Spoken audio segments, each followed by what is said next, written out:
welcome back to another episode of the Long Distance Friends podcast. My name is Liv. Hey, how you doing? Right? Hey, how you doing? What a new week. Um, Happy 1st of September, right? Yeah. How crazy is that? Is that not like disgusting that this year has flown by this fast? I feel like July didn't happen. Like it did, but it didn't. June and July. Have you ever seen The Good Place? I've seen The Good Place so many times. And I think of the way that they talk about like how time passes and they're like, oh yeah, Jeremy, bear me. And they're like, what does that even mean? And it was like, so here's how it works, where like June, July, August are in this section and they tend to move a little bit faster. And then these ones move slower and so on and so forth. And truly, the summer, I feel like goes so quick. And I'm okay with that because I tend to get real sad girl in the summer. Okay. For a lot of reasons. The heat is miserable. Okay. Tell me one person who's like, yeah, I love to sweat my dick off outside when the mosquitoes want to bite me all day long and all of the bugs reemerge from hell. Okay. Oh my God. I found a cicada today. I was about to take my trash out and there was a cicada and I was not going to go near it. Right. So I left and then my trash didn't get taken out. Right. So now it's disgusting and stinky. I can't take it out last week. Like I can't leave it at the curb because I'm not there. Right. I'm not there. I could ask a neighbor to pull it out, but like that seems rude, especially because I know that it is absolutely foul, disgusting smelling because it's so hot that all of the trash that is in there is marinating and cooking. So every time you open it, it's like, "Ugh, disgusting, disgusting." So the summer, I'm kind of glad that it moves fast. I'm kind of glad that it moves fast. But then there's a small part of me that's like, oh, but like I would like to have those like I'm nostalgic for the way that summer felt as a kid when it was like, you actually get a break from like reality, I guess. You're allowed to just go like be silly and goofy and like play and have a fun time. And that's not really the case anymore. Like you're so responsible and it's hard to take off from work because other people are taking off from work. And so you're having to balance your schedule and all the people with kids want to take off. So now I'm like, thank God school's back in session so I can actually like take vacation time and stuff because all of the people I work with have already gone on theirs because their kids were out of school. Thank God. So yeah, that's fun. I am super, super excited. I really want to dive back. Oh no, I don't think it's when this episode comes out, it won't be September 1st. It could. We'll see. Either way, and like August doesn't count. August is not a real month. I mean, except for like Taylor Swift, it really doesn't exist for people. Slay of a song, though. I will say August 1st did make me laugh, where people were like, don't forget to leave out your salt and rusty nails. Taylor Swift is coming tonight. Happy, happy August Eve. I think it's funny. I really enjoyed it. I thought it gave me a good chuckle. Give me a haha funny. So, I do want to continue on my long, long list of topics that I thought about, and I was like, you guys deserve to know, right? Like, my friends, you deserve to know what goes on in the crevices of my brain. You're welcome. I feel like when I close my eyes, I can see my little like thought fingers massaging my brain to get the thoughts out. And I'm sorry if that's a really gross visual, but it's the visual you get.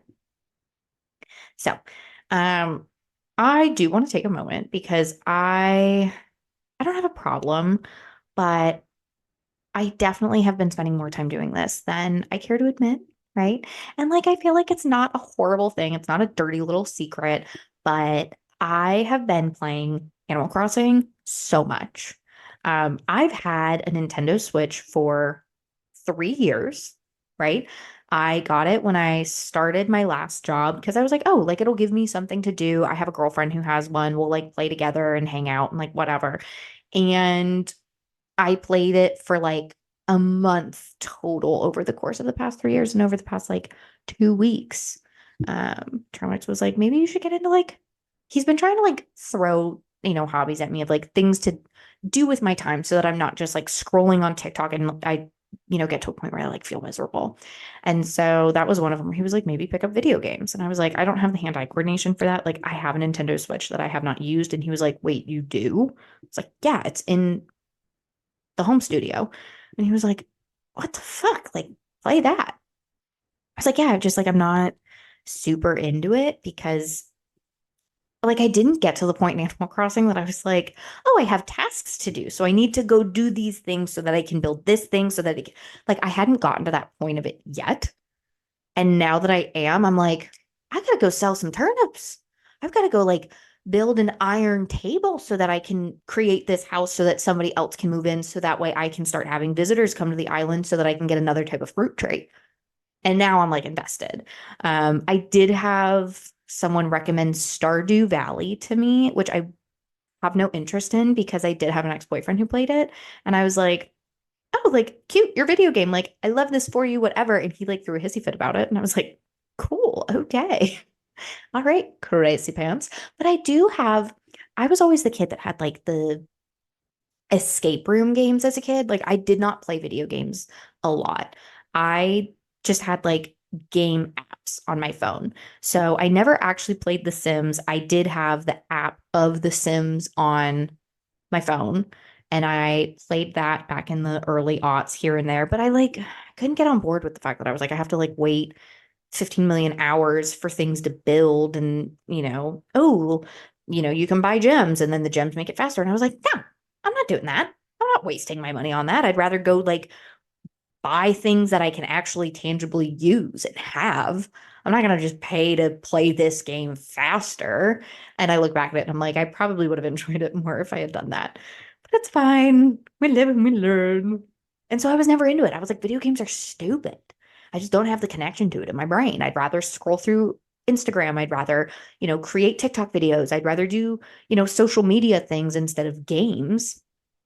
And now I'm like, I'm trying to spend less time consuming social media and more time creating. And, it's, I'm like, I have to do something with my hands. So I've been doing embroidery and I've started like going back and I was like, I paid for this game, right? I have it on here. I'll play it. I'll look into it. I have another like escape puzzle game that I have on there that I'm like, you know what? Maybe I'll like play that again. And I don't remember it. So it'll probably be like a brand new game again. And I've just gotten really into Animal Crossing and I don't hate it. I'm very okay with it. I'm like, it's actually kind of fun and it gives me something to do. I'm really good at playing by myself, right? We've talked about it. You would think I was just an only child, honestly. The way that I'm so good at entertaining myself. Only children and middle children know how to play by themselves. And I stand by that statement. So it's given me something to do because I do have like a shitty schedule when it comes to my job. So trying to find things that fill my day and my time that I'm not at work has been definitely a journey over this past like, month and a half because Tromix isn't here and I do miss him. And so I'm like, okay, well, I guess I need to do something else with my time. And I'm also like exhausted. I'm so exhausted because since he's not here, I do not have hard stops at work the way that I do when he's home. Because when he's home, I have days that I'm like, hey, I have to leave at 9:30 on this day. I have to because I need to go home and I need to have dinner with someone. Like, I need to go invest in my relationship because I love and care about this person more than I care about this job seeing me until, midnight. And over the past like 2 weeks, I've worked probably 50, 60 hours a week. Because I'm like, well, you're not here. And I look back at it and I'm like, that's why I've been like, oh my God, she's the best at her job. I had nothing else to live for. I had no hobbies. I just had work. And I like giggle about it where I'm like, no complaints. No one has a single complaint. I do appreciate my boss who like is like, you're working too much right now. Like I need you to go home and like not and rest and do things. And I'm like, yeah, you're right. But like while he's out of town, I guess I may as well like take advantage of it. There's no consequences to me staying an extra hour besides the fact that like I'm miserable and I hate it and I like think about wanting to find a new job. So there's that. But yeah, so I've been playing video games, which is so fun. And what else am I doing? That's about it. But that was on my list that I wanted to talk about. And I'm having fun with it. Like I do feel like I would be more into The Sims now, but I get stressed out with like the decorating aspect of it. And I feel like you could definitely tell that from my house as well. I am so like paralyzed with like I don't know how to decorate and like I know what I kind of like want, but then I feel like it also is kind of ugly and I want like a beautiful space that feels elegant and elevated, but also cozy and nice and like impressive. And I have this grand idea where I think I'm going to reach out to a interior design professor and see if they can, maybe have one of their students propose some interior design recommendations for my home because I I want to feel cozy. I want to feel nice. And, I don't want to break the bank on it, but I need to make my house more of a home. And a big thing with that, I think, is like I am very much waiting for Andrew to move in to make kind of big changes to the space. Like I want to paint the like living, dining, kitchen, room area because it's all like one big area. And I'm like, I want to change the color of it, which is a very like big change for the area, right? For the space. And I feel like that's something that I want to wait for him to move in because like there is this like dynamic where it's like I do own the house. And when somebody moves in, signifying that this is not a my place, but an our place. And I feel like creating visible indicators that this is something that we are building together, that is, it's not just my house and you're renting in it. Like, I want to feel like this is our home. And I think a good step to get to that is to change some of these appearances in a large way that is a joint effort. So I am also waiting for that. So I've held off. But I do have an idea of like colors and stuff like that. And I think it would be nice. It's also tough because I feel like my sense of style changes so frequently. Like I very much am malleable. Um, so I don't know what to do, but I think I have a good baseline that like, okay, I can change seasonal decorations with this base and just go from that. So it's a start. It is a start, and that's really all I can do. Um, I know last episode we were talking about that I'm a romantic and I kind of get caught on these like fantasized ideas. And I do want to like circle back to that. Because on my list, I have the downfall of being a romantic and having daydreams of how things will go, and then they don't because they're not realistic. And I struggle with that. So, like, I am going to Vegas, right? I am getting to pick up Andrew after his hike. He's hiked, I think it's like 400 or 500 miles. And I haven't seen him in a month and a half, and it's been really, really hard.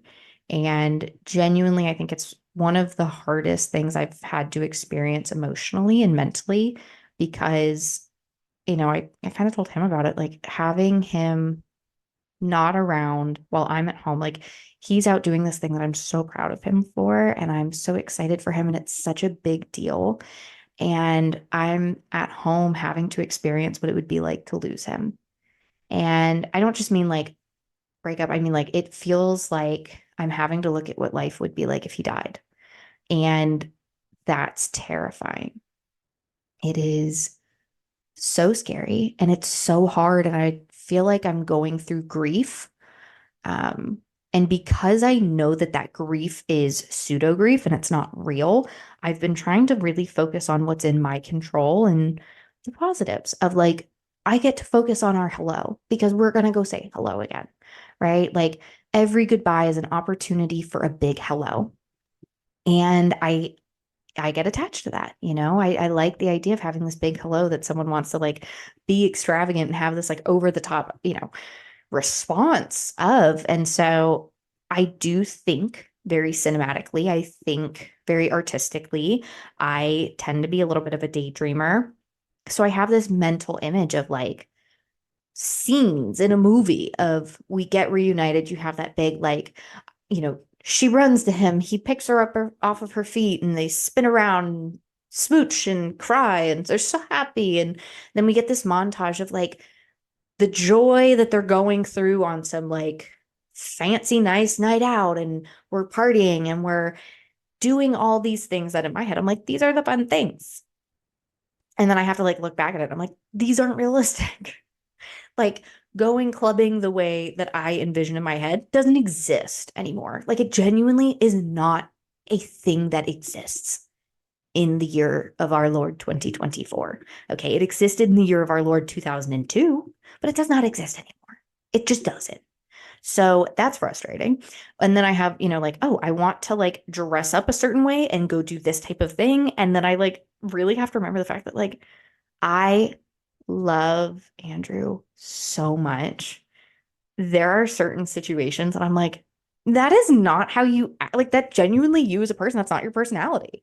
Like we would never walk into like a Michelin star restaurant and be the most serious, like demure and responsible and fancy people and like oh, just a nice dinner where we're just enjoying it and we're so regal and elegant. That's not him. Like he is a goofball and would much rather just like go grab a bite to eat and like go do something fun.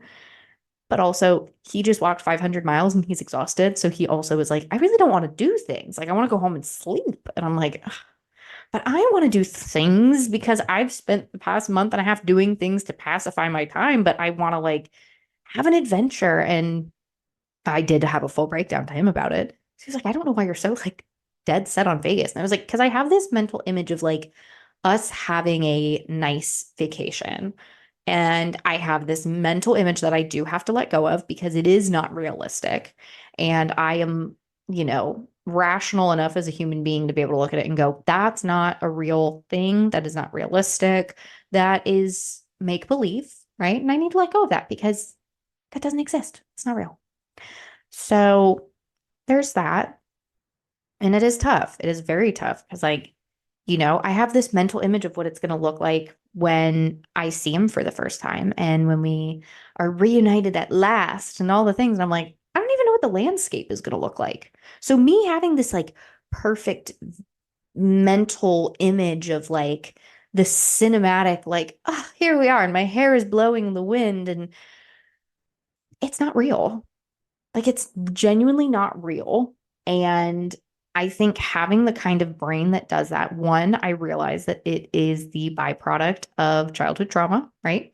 I spent my entire life fantasizing about anything but that life, right? All of my fantasies revolved around how beautiful and wonderful and elegant and good my life was going to be when I wasn't there. And so it just like really fucks me so hard that I just like, ah, fuck. Like I still do it. I still find myself doing it even when I don't want to. And I'm so happy in the life that I currently live. I have this like grand idea. And it's tough. Like I would love to experience one of these, fantasies that I've concocted, but they're not real. So there's that. I bought something from a yard sale. I have finally gotten takes on Facebook Marketplace. Finally, I have sold a table and a bed frame that I did not want. I did want it, but it was broken and somebody got it. Good for them. They just put it together. They were like, yeah, my husband just slammed it in there. And I was like, great. I was trying to put this together by myself and I could not figure it out. And that really should have been my first red flag with the people I was talking to at that time is I told like three dudes. I was like, yeah, I'm trying to put this together. And it's like, I think it's broken. Like, I don't know what's wrong with it. I think I need help. And none of them were like, oh, yeah, let me help you. Ew. Ew. You don't want to help me? Disgusting. Get out of here. Like, you literally just had to like hold the piece so that I could put it together. Ridiculous. Anyways, but I bought a table and chairs from a yard sale, and I did feel like I was ripping off this woman because again, like I live in BFE, and this woman was selling a round table with four wooden chairs, and it fits my space a lot better because the table that I originally had was massive, and I could not fit chairs and that table in the space that I have. And I didn't want a round table because I read some feng shui thing that was like, you need to have a hardwood table and it needs to be a square or a rectangle because that is sturdy and that creates this energy. Fuck that. Okay, fuck that. All right. I can fit a circle table and four chairs, and that is what we have.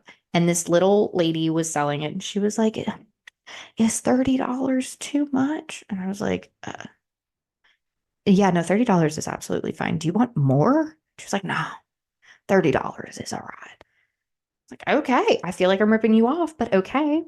And then I brought it home and I realized one, it's definitely, there was probably some water damage in the table because it's kind of warped a little bit in one spot.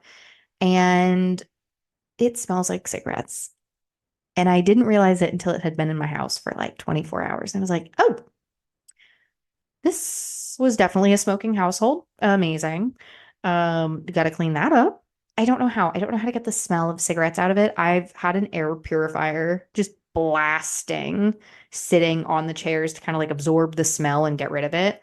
But I have looked online. It's like wash it with vinegar. That'll mute the smell. And I just don't know if I trust that. Like I had wiped it down with bleach and Clorox wipes to like disinfect it before I brought it into the house like a smart person. I think that just like released the smell even more. So we'll figure that out. But if you know how to get the smell of cigarettes out of wooden furniture, hit me on my celly, sneak in my line, leave a comment below. Feel free to DM me and tell me how to fix that. I also want to talk about the fact that I am going out of town, right? And I have so much mom guilt. I have so much mom guilt leaving my cats because like they don't understand. I explained to them like mommy's coming home, I'll be back. And the last time I was out of town, um, someone stayed with them and I don't have anyone staying with them this time. I haven't even like asked someone to watch them at the time that I'm recording this. I plan on going over actually in like an hour and knocking on my neighbor's door to be like, "Hey, hi, remember when you borrowed a cup of sugar from me? I have two cats that are going to need to be fed while I'm out of town for the next couple days. Do you mind like once a day popping over there and just making sure they didn't die, that they're okay and tell them I love them?" It's hard. I hate traveling without them. I think that I am so hardwired to run home. Um, and by that, I mean, I never felt safe at home as a kid.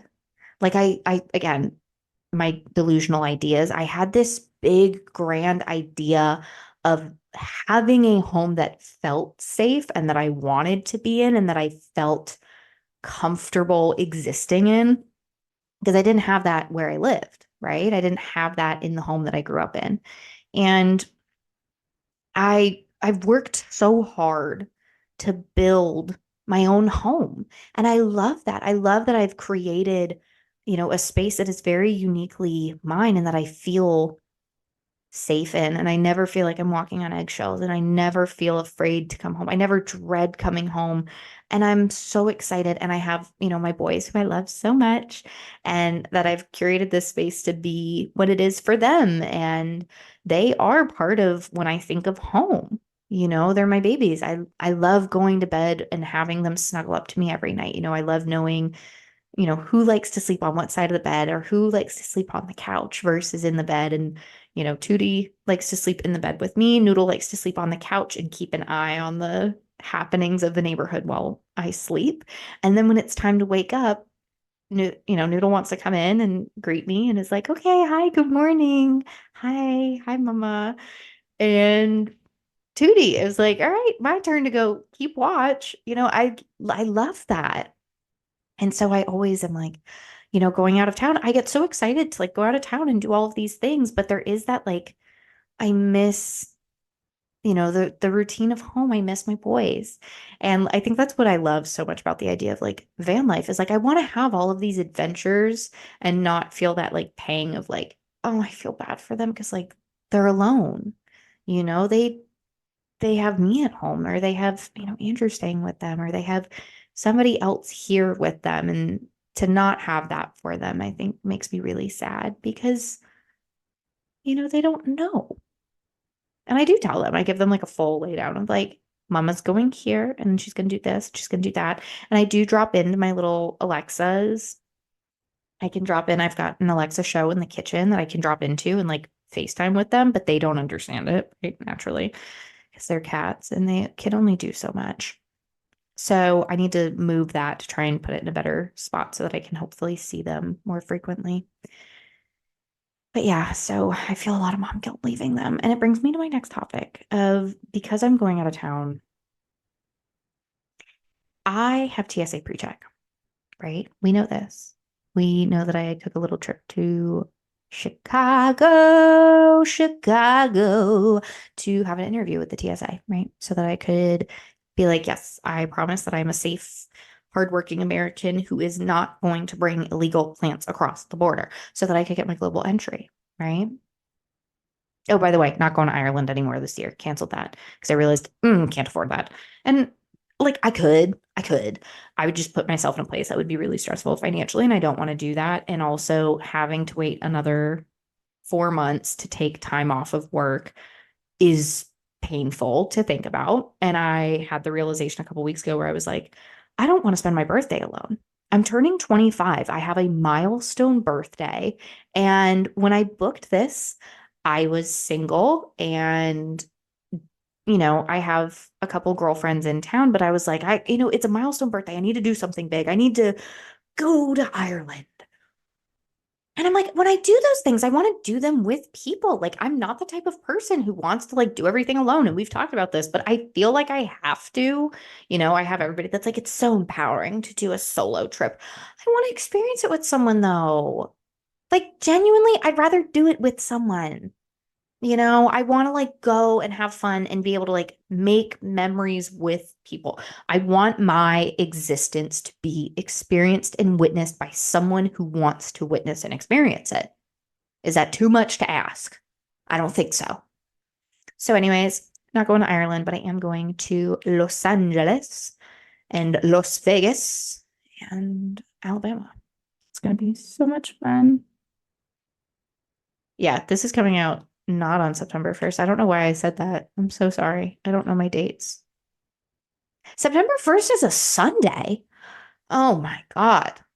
My brain works. Today it's just a little slower than usual. It's probably because I haven't eaten lunch. I haven't eaten anything since 10 a.m. and it is currently 4:45. I take that back. I did eat some tortilla chips, but that is not enough. So I want to know if it's okay to leave your partner in the TSA line if you have TSA pre-check. Like, I'll go wait for you on the other side, but like, I'll let you know what I end up doing. Because like, if I have pre-check, does it also apply to the person whose ticket is with mine? Like, what's the deal? Like, if I'm booking them together, does it bleed into the other, you know? And I don't know. I don't know. But I need you to tell me if it is a bad idea, if I should not abandon my boyfriend because he doesn't have TSA pre-check and I do. And I don't want to have to take my shoes off to go through security. I want to keep my belt on when I go through security because I paid for pre-check. I'm going to use it, right? I filled out the form. I did the survey. I did the interview. I have it. I use it. It's lovely.